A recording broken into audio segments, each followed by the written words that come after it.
जय संविधान। 4 PM news network में आपका हार्दिक स्वागत है।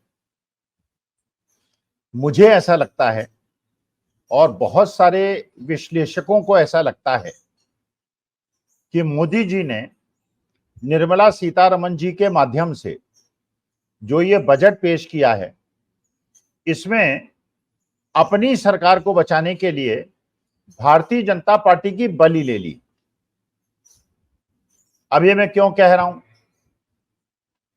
मुझे लगता है कि जो बजट में प्रस्ताव आया, पहली बात, एक तो एक्सपेक्टेशन होती है और जो नेचुरल है, जो डेमोक्रेटिक है, भारतवर्ष के हर राज्य की इच्छा होती है कि अपने क्षेत्र की सेवा करने के लिए केंद्र सरकार उसको पैसा दे,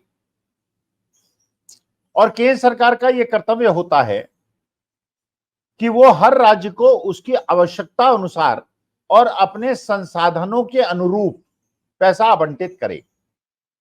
राजनीतिक हितों को नजरअंदाज करते हुए बिल्कुल सामान्य रूप से एक ही सिद्धांत पर हर राज्य की मदद करे, यह केंद्र सरकार का कर्तव्य है और यही हम लोग लोकतंत्र और संवैधानिक देश में देखना चाहते हैं।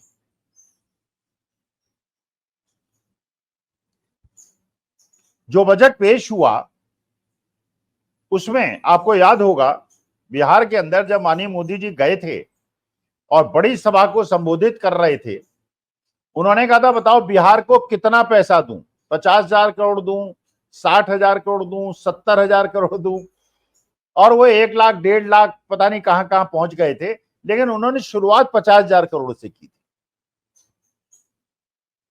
बिहार की बहुत दिनों से मांग थी कि उसको विशेष राज्य का दर्जा मिले। चलिए, विशेष राज्य का दर्जा ना मिले लेकिन विशेष पैकेज मिले। उन्हें ये आशा थी कि जो मोदी जी ने इतने साल पहले कहा था, करीब 10 साल पहले कहा था और 50,000 करोड़ से शुरुआत की थी,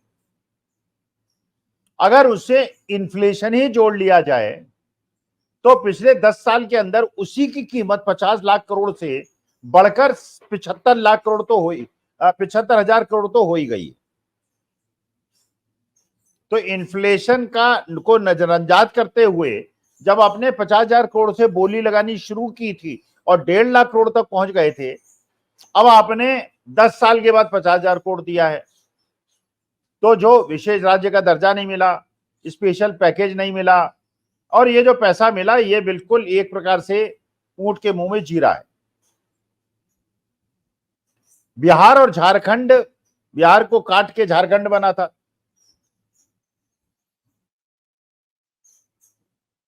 बिहार के अंदर इस समय भारतीय जनता पार्टी समर्थित सरकार है, झारखंड के अंदर कांग्रेस समर्थित सरकार है। झारखंड को कुछ नहीं मिला, बिहार को चलिए जो मिला सो मिला, अब वो भी कब मिला।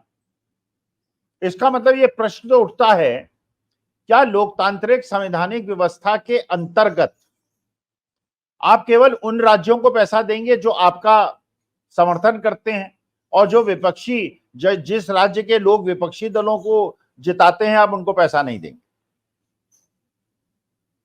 इसी प्रकार से आंध्र प्रदेश के अंदर, आंध्र प्रदेश को काटकर तेलंगाना बना। आंध्र प्रदेश बीजेपी समर्थित सरकार है, तेलंगाना कांग्रेस की सरकार है। आंध्र प्रदेश को तो 15,000 करोड़ मिल गए, जबकि वो मांग रहे थे 70,000 करोड़। वो ये कह रहे थे कि तेलंगाना के अलग होने के बाद जब हैदराबाद तेलंगाना में चला गया, हमारे पास राजधानी नहीं है, हमें नई राजधानी बनाने के लिए कम से कम 50, 60, 70,000 करोड़ चाहिए, दिए गए 15,000 करोड़। तो आंध्र प्रदेश के मुख्यमंत्री की बात भी नहीं सुनी गई और तेलंगाना को कुछ नहीं दिया। इसका मतलब क्या, जो राज्य सरकारें, केंद्र सरकार डबल इंजन की सरकारें हैं, केवल उनको पैसा मिलेगा, जो नहीं है उनको पैसा नहीं मिलेगा।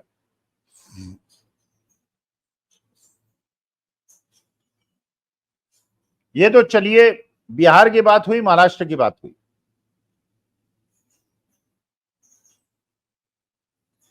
बिहार की बात हुई झारखंड की बात हुई और आंध्र प्रदेश की बात हुई। बाकी प्रदेशों के साथ सौतेला व्यवहार, केवल उन स्टेट्स के साथ नहीं जो अपोजिशन के साथ हैं, बल्कि उन स्टेट्स के साथ भी सौतेला व्यवहार जो भारतीय जनता पार्टी के साथ हैं। भारतीय जनता पार्टी की सरकार है, लेकिन जिनमें वहां के मेंबर ऑफ पार्लियामेंट को हिम्मत नहीं है कि वो सहयोग वापस ले लें, मोदी जी की सरकार गिर जाए, उनमें इतनी हिम्मत नहीं क्योंकि भारतीय जनता पार्टी के लोग हैं। लेकिन आंध्र प्रदेश के चंद्रबाबू नायडू और बिहार के नीतीश कुमार समर्थन वापस ले सकते हैं और सरकार गिर सकती है। तमिलनाडु को कुछ नहीं मिला, केरला को कुछ नहीं मिला, तेलंगाना को कुछ नहीं मिला, महाराष्ट्र को कुछ नहीं मिला, राजस्थान को कुछ नहीं मिला, हरियाणा को कुछ नहीं मिला, दिल्ली को कुछ नहीं, उत्तर प्रदेश जहां भारतीय जनता पार्टी की सरकार है वहां कुछ नहीं मिला, मध्य प्रदेश जहां भारतीय जनता पार्टी ने 100% लोकसभा की सीटें जीती हैं उनको भी कुछ नहीं मिला। आपको याद होगा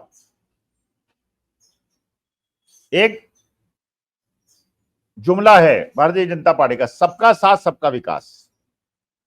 मतलब हर राज्य के साथ, हर धर्म के साथ, हर जात के साथ सरकार खड़ी है। होना भी यही चाहिए, लोकतंत्र और संविधान के अनुसार यही होना चाहिए। दिखा नहीं, हुआ नहीं, लेकिन नारा दिया गया, जुमला दिया गया। वेस्ट बंगाल के बड़े नेता भारतीय जनता पार्टी के शुभेंदु अधिकारी ने कहा, और कई लोगों ने उसका समर्थन किया, बिहार के भी 2 बड़े नेताओं ने समर्थन किया। उन्होंने कहा यह नारा ठीक नहीं है, मोदी जी को चैलेंज किया। उन्होंने कहा हम उनके साथ जो हमारे साथ। अब कर लो तुम लोकतंत्र की बात, संविधान की बात। हम तो उन्हीं का साथ देंगे जिन्होंने हमें वोट दिया, चाहे देश पे आग लग जाए, चाहे देश टूट जाए, हमें कोई चिंता नहीं। हम तो, हमारे को अगर 40% वोट मिले हैं तो हम हिंदुस्तान के अंदर केवल 40% लोगों की सोचेंगे। हमें तमिलनाडु से, केरला से, वेस्ट बंगाल से कोई लेना देना नहीं है, पंजाब से कोई लेना देना नहीं। हमें तो मतलब यह है कि हमें हमारा साथ दो, हमारे अलायंस में आ जाओ, एनडीए अलायंस में। उसके बाद जो टुकड़े दिए जाएं उसको लो और शांत बैठो, वरना तुम्हें पैसा नहीं देंगे, तरसा देंगे तुम्हारे स्टेट के लोगों को। ये मैसेज दिया गया। ये भूल गए, ये करते हुए ये भूल गए अब चुनाव होने हैं महाराष्ट्र में, हरियाणा में, झारखंड में, जम्मू एंड कश्मीर में। अब चुनाव होने वाले हैं। जम्मू एंड कश्मीर में तो चलिए अभी उपराज्यपाल महोदय का शासन है। बिहार के अंदर भारतीय जनता पार्टी का शासन है, वो भी चुनाव होंगे, आज हो या 8 महीने बाद हो। हरियाणा में 3 महीने बाद होने वाले हैं, महाराष्ट्र में 3 महीने बाद होने वाले हैं। तो अपनी केंद्र सरकार को बचाने के लिए अगर मोदी जी ने आंध्र प्रदेश और बिहार को पैकेज दिया और हरियाणा को नहीं दिया और महाराष्ट्र को नहीं दिया और झारखंड को नहीं दिया, तो झारखंड के अंदर तो हेमंत सोरेन के लिए बहुत अच्छी स्थिति है। वो बताएंगे कैसा सौतेला व्यवहार झारखंड के लोगों के साथ हुआ। एक तो उसके आदिवासी मुख्यमंत्री को बिना कारण के जेल के अंदर रखा गया और फिर स्टेट को दंडित किया गया, जबकि झारखंड ने पार्लियामेंट में बीजेपी को बहुत सारी सीटें दी। लेकिन हेमंत सोरेन तो बात कहेंगे और ये सिद्ध होगी। महाराष्ट्र के अंदर अब तो ये खबरें आ रही हैं 11 सीटों पर भारतीय जनता पार्टी युति ने बेईमानी से चुनाव जीता है। खैर वो जांच का विषय है, पता चलेगा, लेकिन खबर है, वरना 5-7 सीटों पे सिमट जाती भारतीय जनता पार्टी। अब महाराष्ट्र में जो लोकसभा के चुनाव के रिजल्ट्स आए उससे स्पष्ट नजर आता है कि महाअघाड़ी बहुत ज्यादा स्ट्रांग है, महायुति बहुत कमजोर है। तो मराठा समुदाय और मराठी मानुष के अगेंस्ट, ये तो महाराष्ट्रियों का वैसे ही रोष रहता है, शिकायत रहती है कि गुजरात उनकी हर इंडस्ट्री को छीनता जा रहा है, हीरा उद्योग को छीनता चला जा रहा है, उनके सारे उद्योग गुजरात में शिफ्ट हो रहे हैं। और इसके बाद उनको कोई एक्स्ट्रा एलोकेशन नहीं, कोई पैसा नहीं, और चुनाव होने वाले हैं 3 महीने के बाद। और शरद पवार जैसे चाणक्य वहां बैठे हैं, उद्धव ठाकरे जैसे नेता वहां बैठे हैं।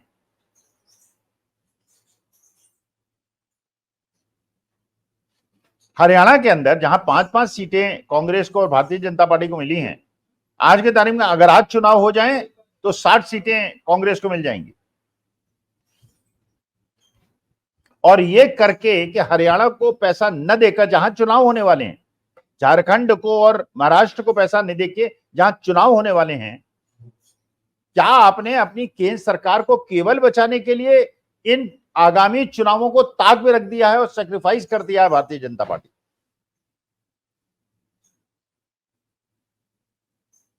मध्य प्रदेश के अंदर जो वहां के सोशल वेलफेयर मिनिस्टर हैं नागर सिंह चौहान, उन्होंने अपने ट्विटर अकाउंट से, अपनी नेम प्लेट से मंत्री हटा दिया, विधायक हो गए। वो कहते हैं कि मुझे कोई सम्मान नहीं मिलता, मुझे कोई इंपॉर्टेंस नहीं मिलती, और अगर इसी प्रकार से जारी रहा तो मैं मंत्री पद से इस्तीफा दे दूंगा। आज से 3 महीने पहले क्या आप सोच सकते थे कि कोई मंत्री इस प्रकार की धमकी दे बीजेपी हाईकमान को? लेकिन वहां दी जा रही है, क्योंकि लोगों को पता चल गया है आप कितने पानी में हैं।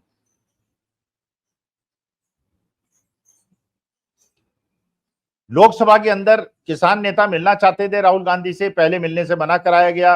राहुल गांधी ने कहा मैं बाहर जाके मिलूंगा, फिर उन्हें अनुमति दी गई, किसान नेता मिले। राहुल गांधी ने आश्वासन दिया कि हमने अपने घोषणा पत्र में कहा था कि किसानों को एमएसपी की गारंटी मिलेगी, हम विपक्षी दलों के साथ मिलकर इसमें सरकार को घेरेंगे। किसानों को अधिकार मिलना चाहिए, किसानों का अधिकार। जब बड़े बड़े इंडस्ट्रीज अपनी इनकम को 10 गुना कर सकते हैं, 20 गुना कर सकते हैं, तो देश का अन्नदाता अपनी इनकम को कम से कम इन्फ्लेशन से बचत के लिए क्यों नहीं बढ़ा सकता? इनपुट कॉस्ट बढ़ा देते हैं, उसकी आउटपुट कॉस्ट कम कर देते हैं। मतलब आप चाहते हैं कि देश का किसान इतना गरीब हो जाए कि वो जाके अडानी अंबानी की फैक्ट्रीज में थोड़ी थोड़ी तनख्वाहों में काम करे। तो मुझे ऐसा लगता है कि भारतीय जनता पार्टी ने तो नहीं, लेकिन माननीय मोदी जी के निर्देश पर निर्मला सीतारमण जी ने जो ये किया है, आंध्र प्रदेश और बिहार भी खुश नहीं, पूरे स्टेट्स बाकी खुश नहीं। जहां जहां चुनाव होंगे उसमें इसका उपयोग करेंगे विपक्षी दल के नेता, केवल अपनी सरकार को बचाने के लिए उन्होंने भारतीय जनता पार्टी के भविष्य को ताक पे लगा दिया है। इस विषय पे आपका क्या सोचना है आप बताएं, और कमेंट देखूंगा तो मुझे पता चलेगा कि जो बात मैं कह रहा हूं उसमें कोई दम है कि नहीं। जय संविधान, नमस्कार, धन्यवाद और आभार।